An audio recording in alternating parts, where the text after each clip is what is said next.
We're live, Clive. How do? How do? So this young lady is Young. Sarah. Young. How do we know each other?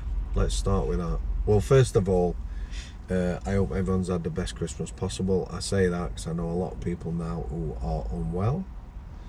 My own daughter is not well, and these things don't go away just because it's Christmas. So yeah, I hope everyone's had the best possible Christmas. Sarah's a little nervous, like people always are. We're having a chat today. Hopefully it will help someone. Yeah. I would think this conversation is basically going to be revolving around relationships, and you have been to prison a few times, haven't you? To be fair. Totally. Bad lass. I'll try and stay out, but Try and stay out of it, yeah. So what can you do? what can you do? Do you want to say hello to your mates first, maybe? I need to. I need to say hello to Nick and Keith. And Sam, because without all three of you, I'd have been lost for a very long time. And that's how you and I met. Yeah, definitely. And asking random Twitter questions To that I the needed. ex-screw. Yeah, basically, it was. But then I got a little group request, and it's the best thing I've ever done. Yeah, so there's Sarah, Keith and Nick. Keith's not a real name. Kelly. And myself, and you know, we've all got, well, we're all related to prison in some way or other, and it's a little help group and just letting off steam or whatever. Totally. Is it not? Totally. Support group. So they'll be buzzing now. I hope so. So we have had a little chat before. We're just going to delve a little bit into Sarah's past. Not too much, just so you're comfortable. Are you comfortable now? Totally. Good. Totally. That's good. Yeah. So, relationships. Yeah. Shall we start with your... Did you have a good childhood? Yeah, not bad. There was mum, dad, me and my sister. It was fine. Mum and dad always worked. Dad had a heart attack when I was 7, and then dynamic all changed. My mum treated him like a child. Really? Totally. And he hated it. He couldn't go anywhere without her knowing where he was. And she kind of left me and my sister just do her own thing. It's really strange that obviously I just recently had a heart attack. I know. Amy at first obviously was, well, I think we were worried, Amy. Of course she was.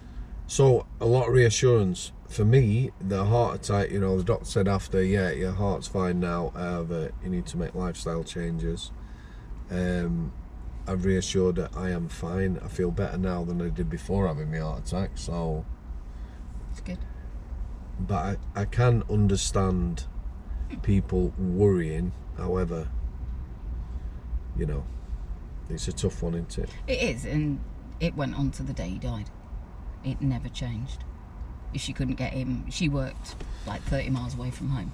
If she couldn't get him on the phone, down tools, straight home. Really? And he was just in the garage and missed the phone. But it was hard work. I think relationships are hard work anyway, and obviously your mum loved him a lot, and the thought of losing him. Totally. And it was the end for her. When he died, she was 55. It was the end of the world. My mum gave up. Really? And she was gone by 60, 62, 63. So yeah, she just literally, that was it. She lived on black coffee, chocolate biscuits and fags. Really? Yep. That was it. Have you carried on that trait? No, I have white coffee. Chocolate biscuits and fags? No, not too many chocolate biscuits, just fags. Don't make you a bad person, does it? So, It's my only vice. Ish. a glass of wine. Odd glass of wine, but not much. Can't do hangovers. It's me age. So, 20s, and then you met someone I and did. decided to get married. I'd known him, oh God, I'd known him since I was about 13 as a mate through ice hockey. And Yeah, married him at 27. How did that go? Badly. Issued divorce proceedings on my first wedding anniversary. Even nasty. After a drink, I'll get a shoe-in. Simple as. It's left me with back problems.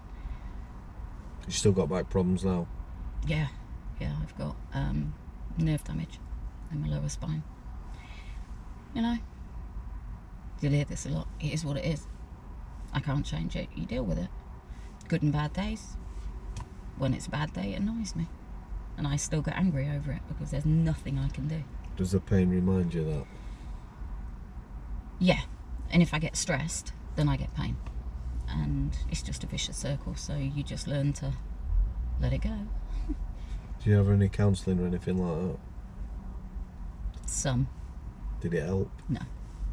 I don't do well with counselling. I get people asking me now, obviously I put myself through some, you know, went to Salford Psychological Services, and people ask now whether it helped. I can't honestly say.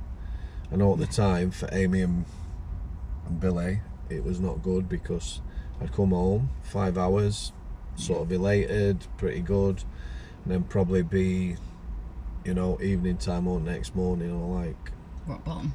Yeah, angry man. Yeah. So I don't know whether it helped or not. If I'm totally honest, I don't think it did, because I can't change what happened. And again, as it will come out later, I should have got out before I did. But I seem to like to stick around to see if it gets better. Pretty much basically knowing it's not going to. I think that's a human trait. I think we all do that. I think it's very difficult just to leave a relationship, you know, decide at some point that, you know, that's not just you. No, and the biggest problem with him is I've known him so long. He was the most placid bloke you'd ever met. Until he got into a relationship. Yeah, and I'd never known him in a relationship before me, because being the nice kind person I am, we all thought he was of a different persuasion. That, you know, he wasn't interested in girls. But he was. And, yeah, he was just nasty. Would spit in my face. Really? That's the worst thing ever. Anybody ever does that to me again. You've heard me say enough times, ask cope any with prison that. officer, would you rather be punched in the face or Same here. spat at, punched in the face, Straight please? away. Yep. I'll take that every day over being spat in the face. So, coming out of that relationship, what did you think about men at that point? Or, you know, did you not? I know it's difficult, that, but... It took a year and a half, 2 years to get a divorce from him, because there was a house involved and I was trying to get something for the damage he'd done to my back. Yep. Which, you know, went to court, and I got the absolute. 2 days later, I got married again. Did you? Ah, you didn't know that one? Yes, not in this country. My second husband was North African, and I married him out in Algiers. And we wanted. Did you go on holiday, meet someone on holiday, romance? No, he was a trainee pilot at Kidlington Airport. Really? When I met him. He now drives a 7-seater taxi in Banbury. But he's a nice bloke. You're still in touch with him then? I see him now and again, but only to wave But I had coffee with him a few weeks ago. He's remarried, and his wife, she doesn't like the fact that I'm still around. I'm never going back there. I love him to bits because he's a decent bloke. Yeah. But we wanted different things. I'm Christian. I'm a practicing Christian. I go to church every now and again. He's Muslim, you know. There was always going to be headbutting on certain stuff, and we couldn't get past it. Yep. And he's very much Muslim man. I'll do what I want when I want. And I found that quite difficult at times. Being a taxi driver as well, couldn't ever do anything. It's unsocial, isn't it? It's not... Extremely. And I know, and he was bringing money in. I'm not arguing that. He was equally helping at home. I was working full time. But it just didn't go right. Right, let me tell you, you know, you're talking about that now, talk about being prison officer. I were bringing money in. I now know that he was shite for our lass. And my daughter, I didn't see my daughter for 5 years. Our last spent, well, all the time I weren't there, she was on her own. You know, I had no friends in Manchester or whatever. Prison widow. Yeah, you could say that I could go home at end at night, but weren't always the most pleasant person. You know, Understandably. yeah, exactly. So you take it with you. So I completely understand that. You know, you need something. No, if you're in a relationship, you can't just work all day every day. You know, nothing. You need something. Yeah. Yeah, and we do. I understand stuff. We people went do on that. holiday. We had nice holidays and stuff like that. But courtesy where he was from, we'd always have trouble when we went through immigration. You know, it is what it is. Really? Oh God, Egypt, Sharm el Sheikh. They kept us in immigration for 3 hours, but sadly they also made everybody on the bus wait for us. Yeah. Really? Yeah. And we'd done everything. We'd been to the Egyptian embassy. Is that before. because of where he is from? Yeah. Okay. But it was a decent fella. Bloke. Yeah, he was. His family was lovely. They accepted me with open arms. Went there 7, 8, 9 times. Loved it. See, that's nice to know, because, you know, sometimes religion, people see it as a barrier, don't they? Yeah. Oh, don't get me wrong. Every now and again, there would be the questions of, why don't you? Because I don't want to. Okay. Thank you very much. Yeah. But it was accepted. You know, Eid morning, I went to mosque with his mum because his sisters didn't want to go. So I would sit there like a prize turkey. Yep. But, you know, I would do it because it's family and it's what you do for family. And you got on with his family, were they nice? Yeah. Yeah, they were. They So- still are. They're lovely. So we're taking some positives out of that, and he was a decent guy. Yeah, You just wanting different, again, wanting different things, completely understand that. totally. Um, And better to You walk know, away. I used to hear the word a lot, selfish in relationships, if you want to go on holiday, but no, there's nothing wrong with wanting nice things and things you want to do, is there? No, not at all.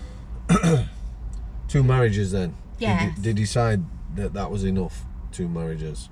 Well, no, I tried again. Did you? And it all went very wrong. I got engaged, Did you? but he pulled the engagement ring. Moving on. Okay, Sarah. So, Yeah.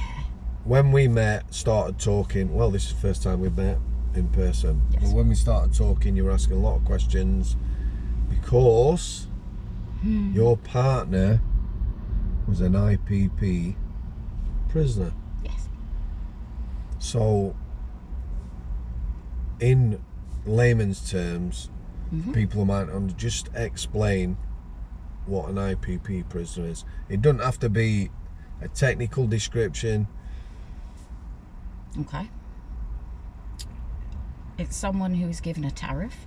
He was given a tariff of 4 years, 2 months, and that is the minimum you have to serve. You Yep. then have to go through the parole board to be released, and it's difficult to try and get out. You have to prove that your risk is reduced and that you can be managed in the community by probation. It's like a life license as well, It's isn't a it? 99-year sentence. It's you're classed as a lifer. So for them people that might understand this, you are classed as a lifer. A lifer doesn't mean you are serving life in prison, but when you've got a lifer license, it means, you know, it's hanging over your head. At some point, you know, if you do something wrong or whatever, you get recalled, then potentially can spend 99 years. 99 years inside. The IPP is very similar.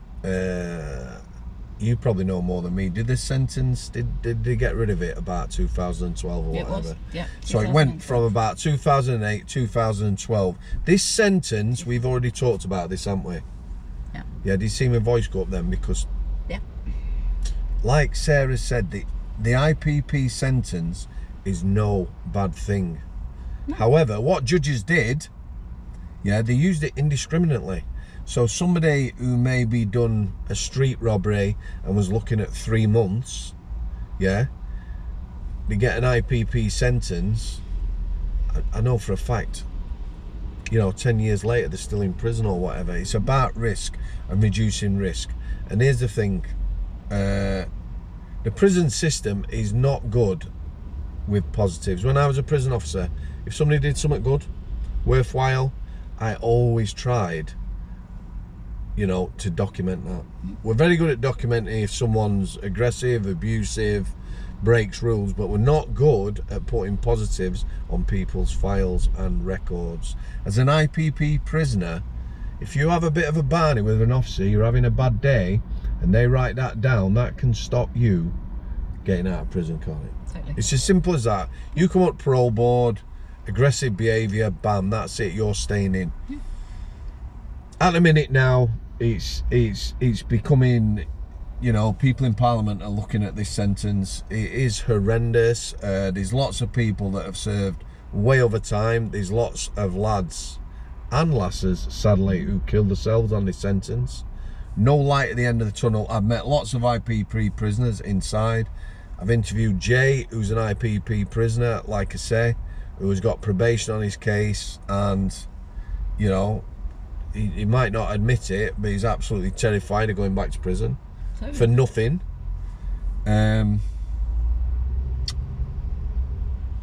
So you fell for him, a lad. I did. He was actually out of prison at that time. He was. He had just completed. We're going to call him Mr. IPP. Yeah, it's easier.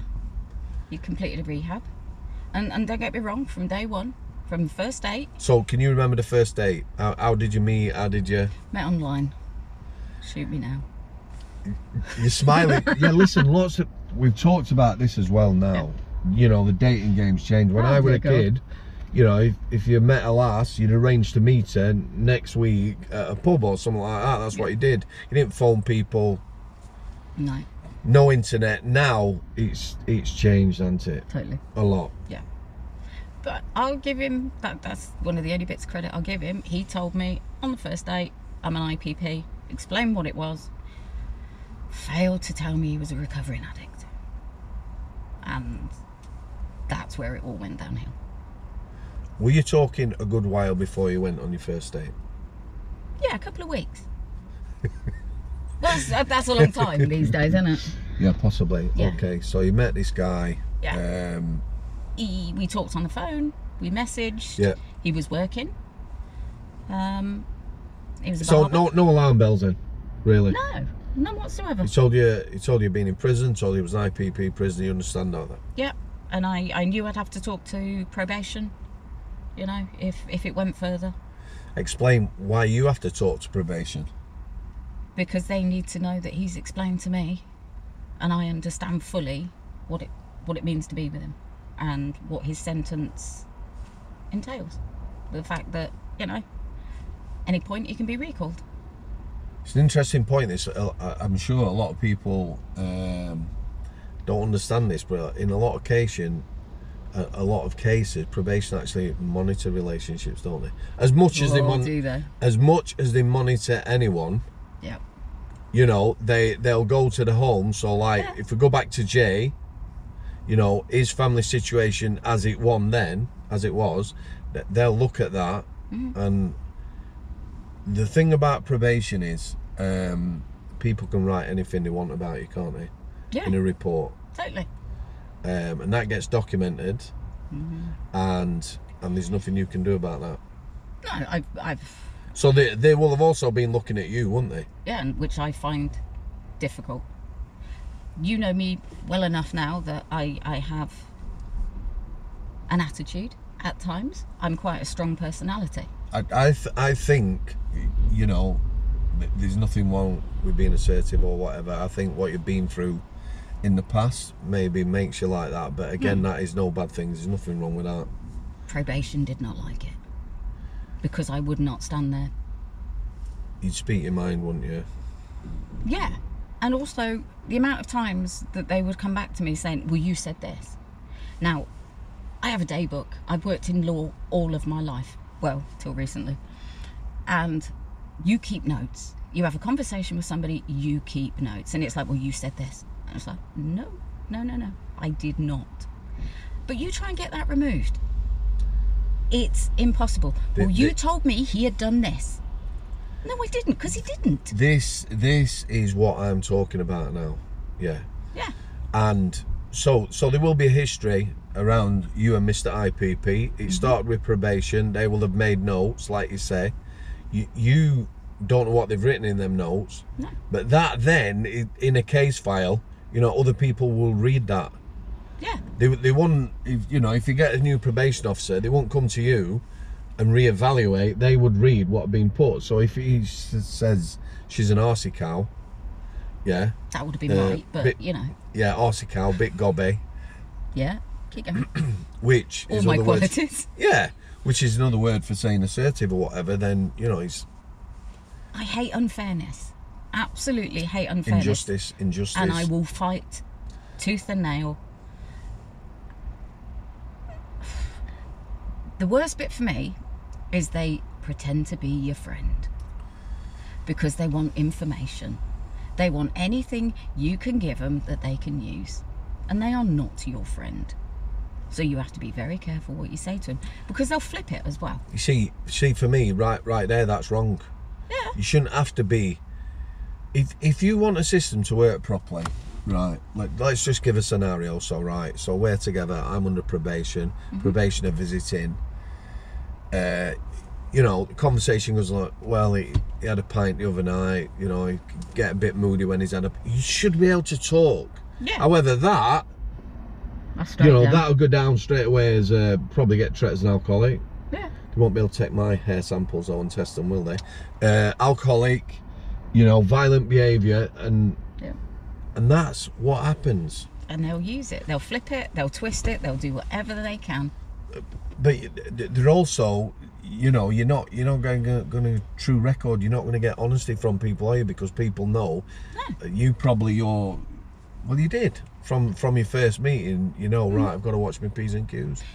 Yeah, and from the beginning, he said to me, "Don't trust him," and I thought, "Oh, come on, mate. You know, you're being a bit harsh here. First meeting, don't trust him. Seriously, do not trust him further than you can kick him." It's wrong, because if there's no trust, you know, for me as a prison officer,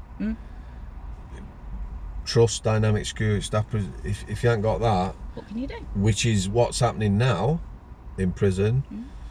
You know, you're on dodgy ground. If there's nothing there, no sort of mutual respect or whatever, then it's just starting things in a bad way anyway. Yeah, it was. Right, crack on. Don't let me stop you. Well, so yeah, we met. We went out for a bit. There was talk of him moving in, but courtesy probation, we had to wait a little while. He wanted to move in on day 3. Bit soon. Just a smidge, you know. I can't really speak. I'll get our lass to tell that story one day, but you Look forward to hearing it. Don't get me wrong, if you second think, husband moved in after 3 days and I married him, look, so there you go. If you think you met the right person, then you know what is the right length time or whatever. Totally, and I did. I can honestly say I thought he was a decent bloke. He had a good family behind him. Yep. But he's a recovering addict. And at what point did you find that out? 2.5 months in. Was there any alarm bells? By that I don't mean signs, I mean you thinking something was wrong. He'd disappear. He'd disappear for hours, days. And the people he was hanging around with, it was a lad that had been thrown out of the rehab. And I'm just thinking, I didn't know it was a rehab at that time, dear God. It was like 3 miles from where I'd grown up, and I never knew it was a rehab. Didn't even know it was there. Really? Yeah. That's probably a good thing, is it not? Yeah. You know, can people be quite judgmental in that, can't they? And they are. Oh, believe me, they are. But yeah, then suddenly stuff was going missing. Lots of jewellery. My 18th birthday present from my grandparents. My last Christmas present from my mum. About 2.5 grand of gold. And he was flogging it. And I'd had enough. I talked with his sister. A huge row. And in the end, because I didn't know any better, I kicked him out. How long is the relationship this? 3 months, 3 and a bit, 3.5 months. Yep. But my house was his approved premises. Didn't realise. Explain that again for people. Okay, with IPP, you have to have approved premises where you stay every night unless you are given specific permission from probation that you can be elsewhere. And the consequences of losing that approved accommodation are? You would need to go into a proper AP, as in a bail hostel, right, or somewhere approved by probation. But because I'd had one meeting with probation, I did not know what I needed to do. I didn't know if I should call anybody, but then that shouldn't have been on me. That should have been on him. And yeah, I basically said, "You're gone." Didn't realise he was hiding in the garage for 2 hours. Wondered why the dog was desperately trying to get in the garage. And then off he trots to where he came from. Rings me the following day.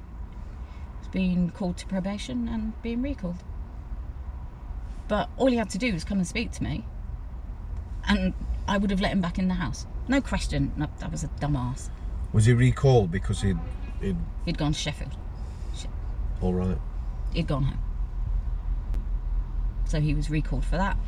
Plus, he was using. And they knew he was using. I tried to get him out. Are they tested addicts?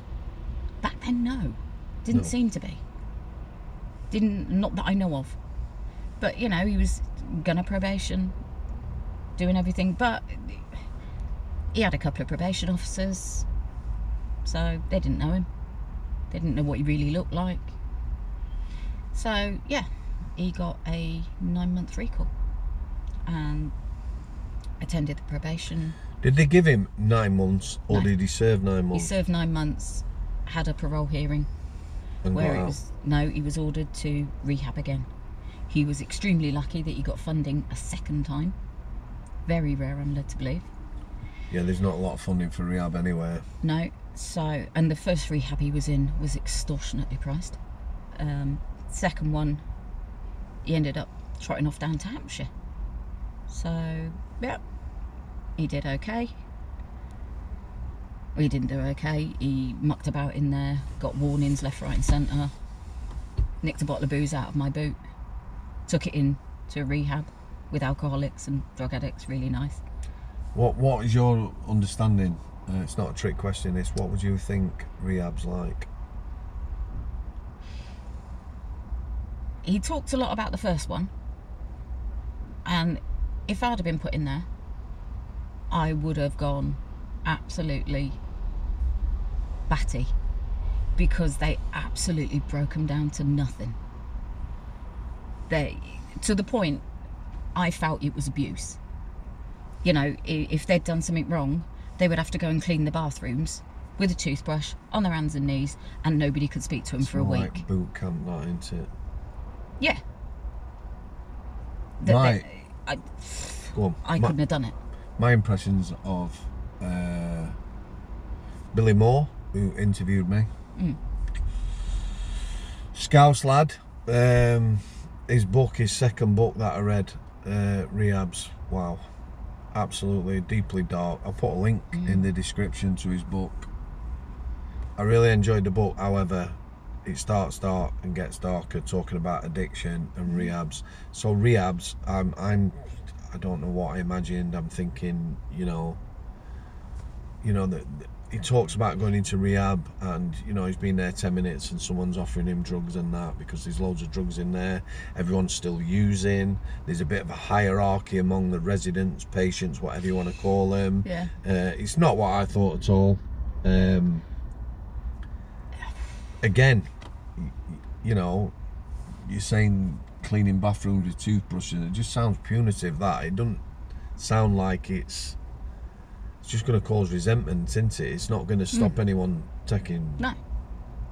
And it was also thrown in his face a lot of times that if you know, behave or you'll go back to prison. The threat of IPP, he does Which get is banded about a lot. Oh, it does. And there's no need for it. They know the risk. They live with it daily. But, in turn, he knew the risk. He knew the risk. If he goes back to drugs, highly likely you'll get a recall. Yeah, didn't learn the first time. So he gets out. Yeah. He's been in 9 months. How long was he in rehab? 6, 7 months. He got kicked out one and then put back into the original one. Was he lucky not to go back to jail then for getting kicked out? They could have, I suppose. He could have, yeah. But it was so close to the end. Yep. And so he comes back to the one that was close to home, that he was originally. Are you allowed to have a relationship while you're going through rehab? No. I saw him when he was down in Hampshire in 6 months. I saw him maybe twice, 3 times. So you've been together 3 months. You got recalled. Yeah. Comes out, does rehab. Yeah. So he's in 9 months. Did you visit him in prison? Every week, without fail. Every Sunday. Did you send him money? Every week, without fail. Okay, so you visit him in prison. He gets out, goes to rehab. You see him twice. Rehab's done with. Are you back together then? Yep, he comes home. And it's all right to start with. When did he get out? February time, I suppose. But then stuff starts getting in your head again, and it's like, no, he wouldn't be doing it again, would he? And you can't prove it. We did mention this before, didn't we? Mm-hmm. You know what I'm going to say, don't you? This is not me saying this, but people will just use the word mug, won't they? Yes. Manipulation. Manipulation. Yeah, No, I was a mug, straight up. I accept that. You've been mugged off. Left, right and centre. We've also talked about the fact, you know, I've had mates who've been in relationships and who've gone, it's not going to work this, and people not listening. But again, that's human nature, isn't it? Yeah. Were you in love with this guy? Yes. But, in my defence, I met him at a real vulnerable time of my life. Okay. My mum had died 4 weeks before I met him. Huge fallout with my sister. We still, 8 years later, we don't speak. And I think I put all my eggs in one basket. And that was him. It does happen though, doesn't it, love? You know. Yeah, and he knew that. He weren't daft. Don't get me wrong, and I've seen it with others. They know what they're doing. Don't get me wrong, I got home, I had a good car, I had a damn good job. Do you think that is attractive to someone like that? It was stability, normality that he'd not ever... Well, he had, because some of his previous girlfriends had good jobs, nurses, things like that. But he just, I don't know. Perhaps it was just what he thought was normal, and that would maybe work. But I suppose the call of Class A is stronger than anything. Heroin? Yeah, heroin and crack together. Good old snowball. So he's out, he's back home, Yeah. things, you know, are not right. How long was he out? 18 months, all in all, that time. And now, if you were going to use words to describe that, how would you describe that time? Was it, you know, was it a lot of uncertainty? Was it? When he came out, you know, for the first few weeks, it was... Everybody thinks it's, you know, when they come home from prison, it's, you know, all lovey-dovey and sex on tap. Dear God, no, it's not. It's nothing like that. It's readjusting. It's trying to work out living with somebody again. Routines, everything like that. It's nothing like you want it to be. It's damn hard work. Yeah, cool. Well, relationships are hard work anyway. Aren't they? Living with people is definitely the hardest thing. Courting or whatever. Yep. Fine. Cope with Once that. you start living with someone. Stuff that. Yeah, lockdown's tested a lot of people. I'm sticking with me dogs. Have you got? Okay. You know I've got dogs. Yeah, of course. Me I do. dogs and me gerbil. It's fine. So, this 18 months, at any point, did you try and kick him into touch? Did you split up? Did you break up? We had moments, but within 3 months, he was back on gear. And I did. Did you know? I had suspicions, but then he sat on the sofa and the spoon fell out of his pocket. And it was like, oh, you bloody knew. But I couldn't accuse him till I knew. And then, of course, we get all the stories and that crap. And stuff had started going missing again. What do you do? So I got him an appointment. And we tried to do this first time and I was shocked. We went to my GP and I live rural. Yep. So it's not like it's what they're used to. Yep. Walk in and go, really need some help. And I don't know if he had decided that he wanted to stop or if it was to shut me up. But it's like, he's a heroin addict, he needs help. I'll refer him. Okay, when will he see somebody? 3, maybe 4 weeks. Okay, so what can you give him now to help him? Nothing. And I was absolutely shocked. I got a little bit lippy, I have to say. And so I said, so what does he do? Well, he has to continue as he is. So you're telling me he has to go out and continue to score when he's asked for help? Yeah. Just don't use as much. When an addict goes and asks for help, that's it. Help them. Because give it 48 hours a week, they'll change their mind. Look, strong movement now. You know, I can't do anything about it, but I do agree sending people with addiction to prison over and over and over again does jack. Giving them methadone in prison does jack. Yeah. Credit to him.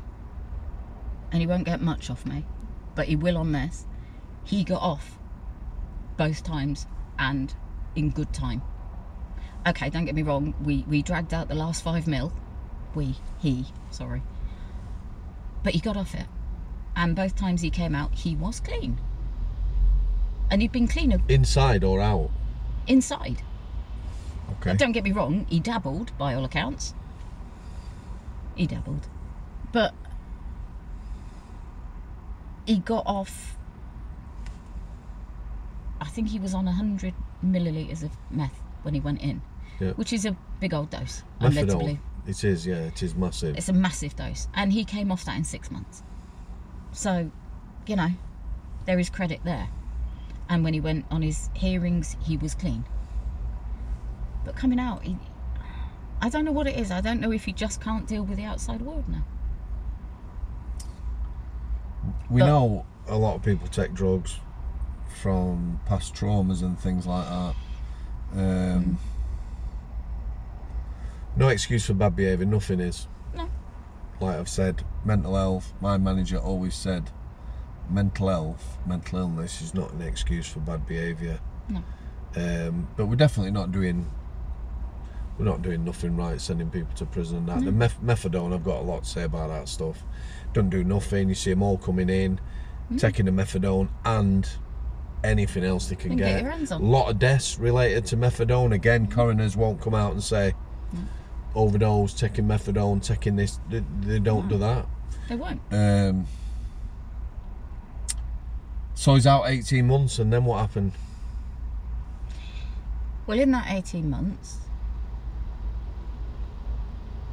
I ran out of money. I was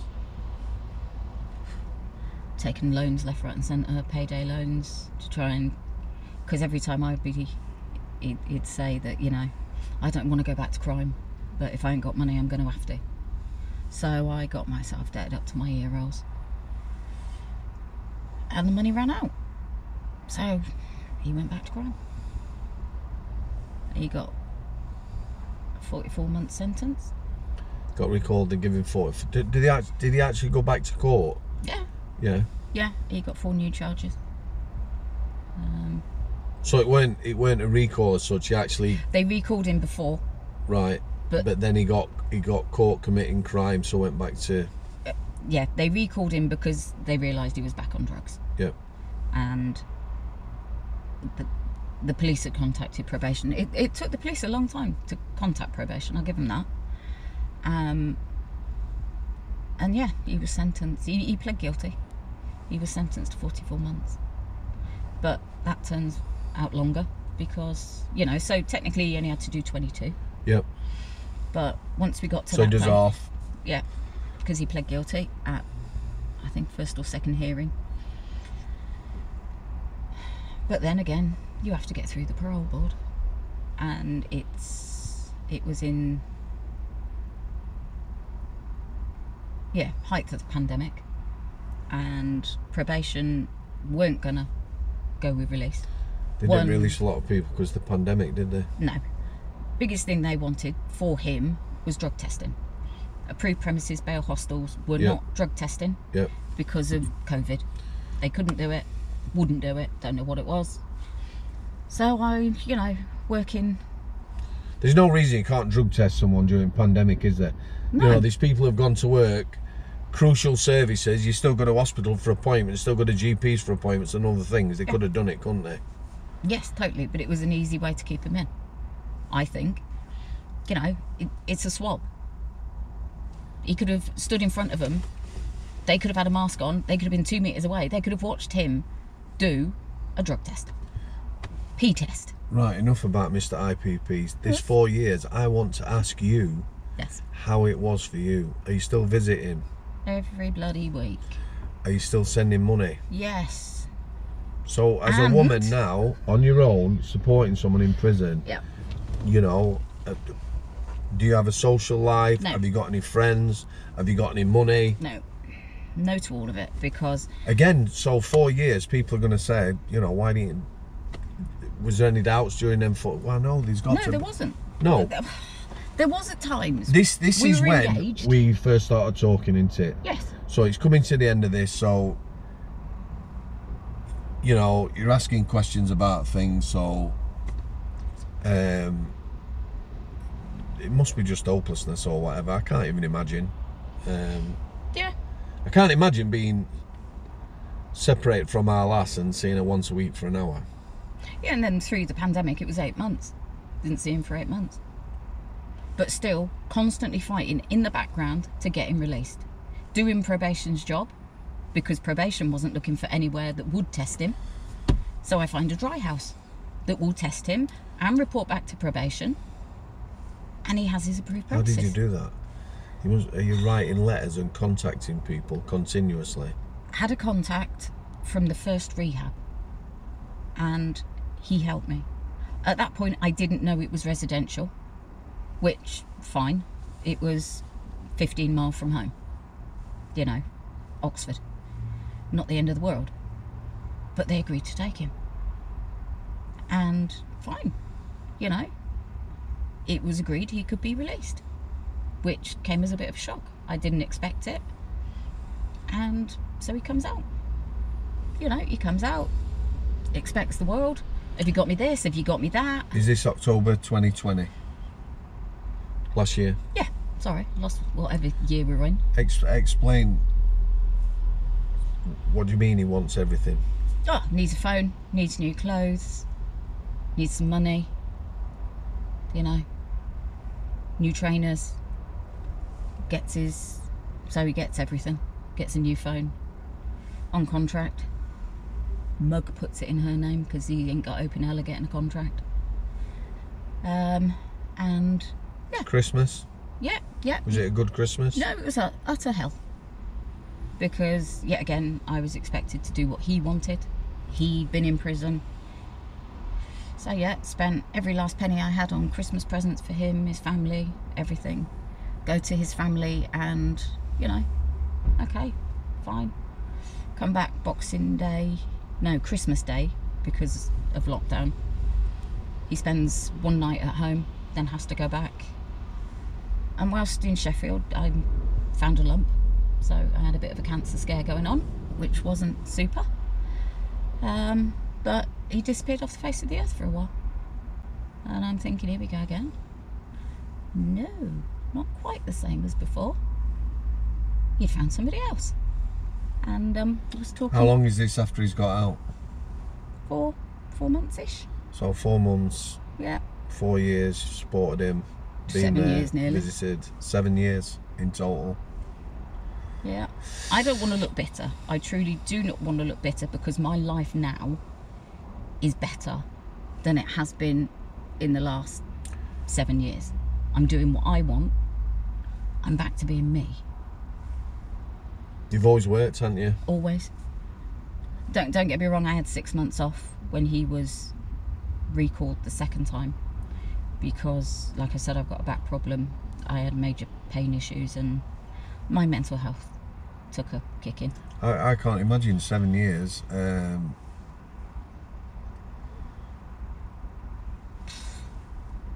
was just... And he didn't actually have the common decency to tell me. And since Christmas, because I'd got inklings, I said, look, let's just call this quits. I've had enough. You know, you're not invested. I'm sick of being invested. Yeah. No, everything's fine. It wasn't. It wasn't. And then he got kicked out of the dry house because he got caught with tablets that he'd nicked out of my garage that he'd stashed there 4 years before. Wow. Yeah. Technically, it should have been a recall. But somehow probation decided not to.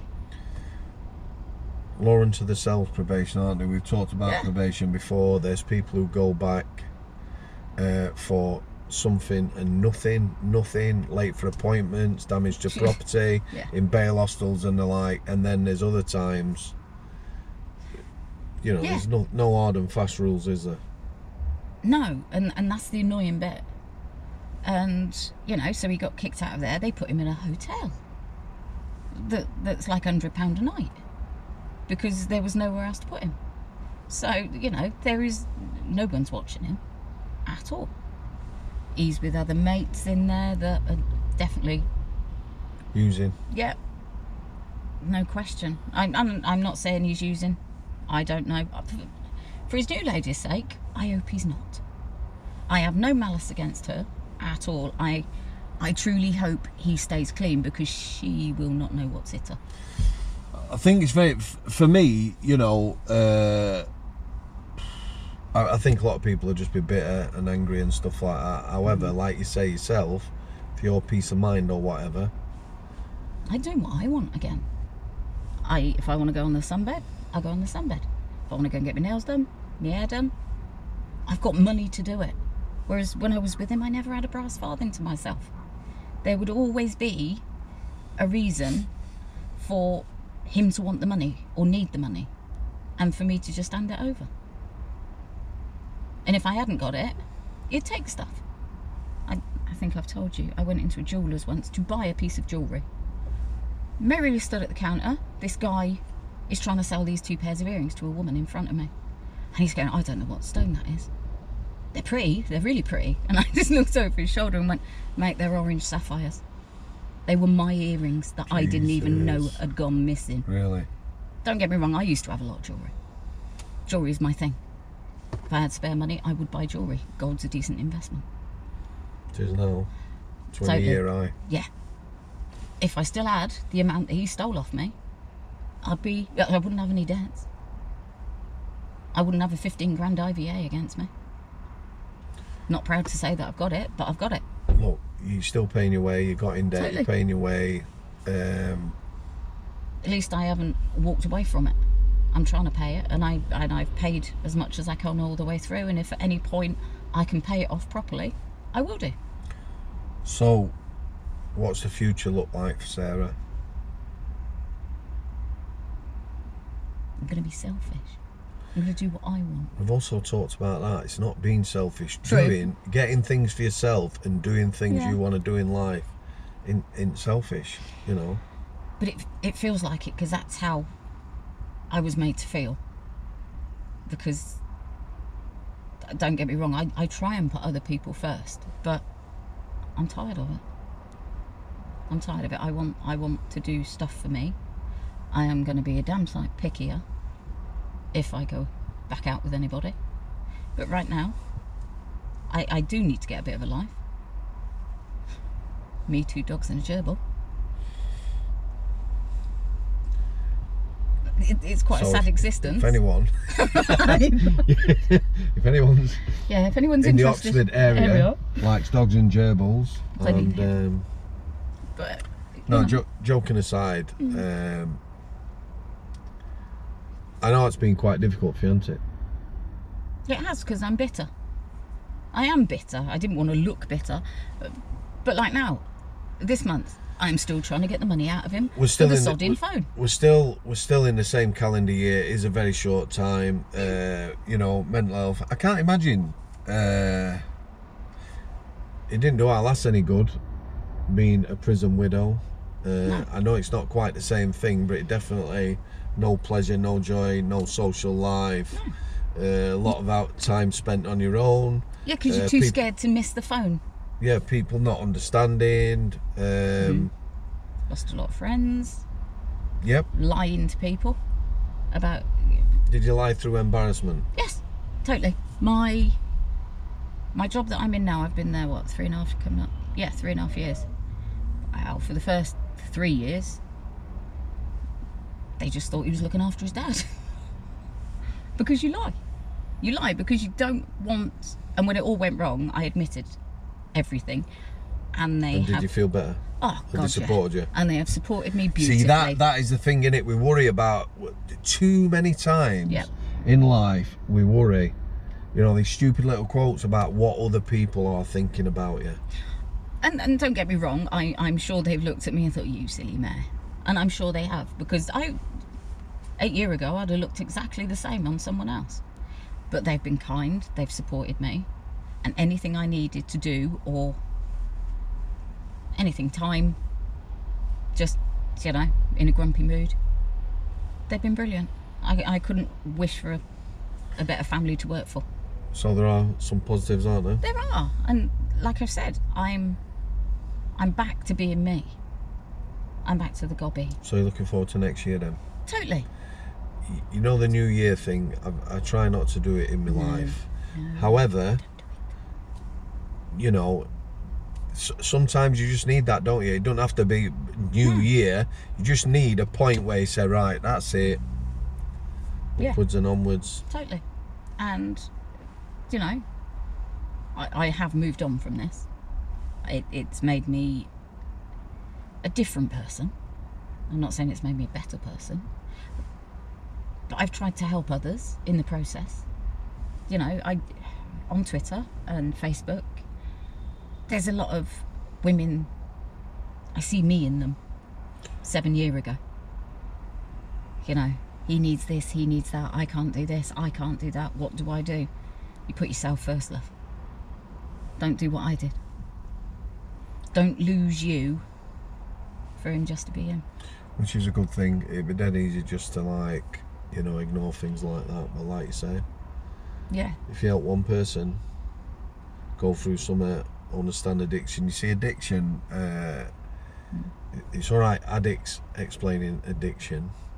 I think sometimes, you know, someone like yourself explaining addiction, you know, it's this to an addict, yeah, that's fine. However, people who live with them, love them, or whatever, or... It's hard work, it's chaos. It's chaos because if they've got it, they want to use it, not thinking that actually that's going to run out, so at some point you've got to go and find some more.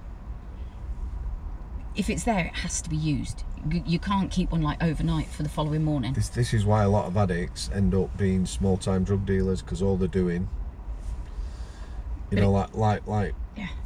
Well, I don't want to spoil Marvin's story, but you know, you do what you need to do to get your next fix. It's pure chaos, because either I had to run him about, or he would just take the car, which is a bit of a pain in the ass. The amount of times I had to buy my car back at a police pound.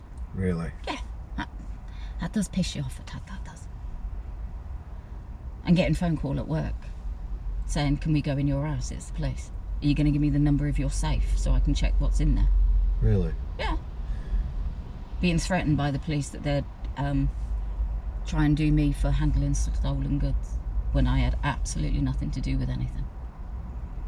All to try and get to him. See, the more you talk, the more it gets complex. It's not just... It's not. It's absolute chaos. And it sounds awful, but when you went back inside, just a little bit of normality came back. You didn't get up. You didn't get woken up like, oh, I've got to get into town. I've got to go and see what I can get. Can you take me? Jesus wept. It's 7:30. No one's going to be up on a Sunday. To be able, you know, And then the routine of every Sunday, getting dressed, making yourself look nice, checking your ID 54 times to make sure you've got it all just before you head off. And get off to a visit for 2 hours. It was easier in the end. I knew where he was. I didn't have to worry as much. And that was it, you know, you'd bugger off with the car. Well, you obviously cared. I did. I loved him to bits. But when he came out... I don't make a bad person, love. No, I totally get that. But it was dying a death. Every damn time it was dying a death. And fighting to... I suppose to be acknowledged. Because nobody else tried to help him. His dad did. I'll give him... His dad's a decent bloke, good man. Nobody else tried to help him. The whole thing around addictions are just a sad state of affairs, isn't it? Totally, but they dealt with it a lot longer than I had. You haven't seen the best of the criminal justice system then, have you? Not really. But I'd worked in criminal law. I've worked in pretty much most types of law. And prison law, dear God, that's a law unto itself. Never known anything go so slow. Ridiculous. Well, we could talk for hours about we could, that. We could. But it's... So, new year, newish me. No, that's fine to say that. Well, thank you, Sarah. It's all right, though. For giving us your time. It'll probably be an hard watch for that if you go back and watch it. For your two mates, it'll be an hard watch. However, you've given people an idea what it's like to be in love with someone inside, what it's like to be with an addict. Because again, we always get the addict side of it. We don't get to see what it's like for somebody else. Do you know what I mean? Yeah. It's hard to walk in a room and see somebody absolutely off their trolley with a needle hanging out their groin. It's horrific. I think that'll be a good point to leave it. Just, yeah. Thank you, sweet. My pleasure. I'll sit there.